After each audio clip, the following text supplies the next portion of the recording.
faculté de droit, il y avait l'amphi F. Et cet amphi F avait des grands professeurs. Mais j'avais une prédilection toute particulière pour l'histoire des institutions qui était enseignée par le professeur Légué Oku-Henri. Il nous parlait de l'Égypte ancienne. L'Égypte pharaonique a été pour moi un déclic. J'ai continué ma formation de juriste à l'Université catholique d'Afrique de l'Ouest. Et pour le DEA, je suis revenu à l'Université nationale Félix Houphouët-Boigny d'Abidjan.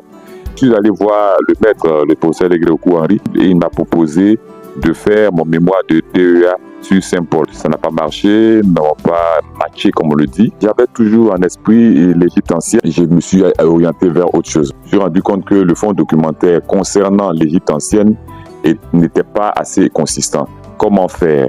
Moi qui suis friand de choses vraies, de la vérité dont a parlé Cheikh Anta Diop, j'ai dit, bon, pourquoi ne pas apprendre dans les lectures de différents ouvrages de Cheikh Anta Diop, de Théophile Obenga, et les réseaux sociaux.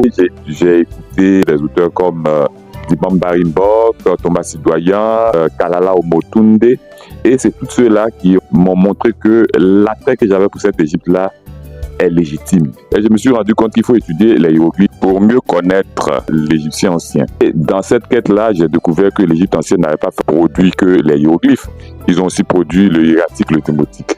Et lorsque je regarde le démotique, je me rends compte que c'est une écriture que nous pouvons très bien utiliser pour manifester la pensée de l'Afrique en ce 21e siècle. Et donc, j'ai cherché, j'ai étudié le démotique.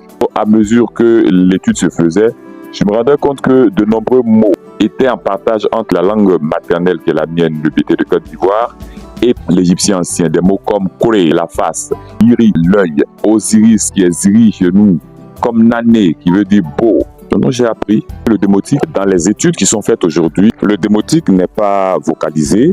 Les égyptologues, les démotisants, s'entendent pour donner des valeurs consonantiques aux différents signes à travers la translittération, ce que nous n'acceptons pas. Nous avons décidé de vocaliser ce démotique en utilisant le copte, et c'est en utilisant ce copte-là que nous avons essayé de faire un corpus pour le produire. Aujourd'hui, nous sommes à la phase de transmission de cette connaissance que nous avons acquise, d'ouvrir l'Institut africain des langues de l'Égypte ancienne.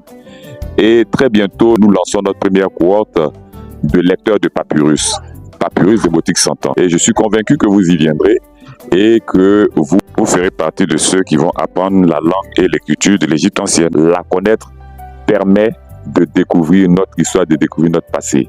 Allez déjà dans ma bio, il y a un lien qui y est.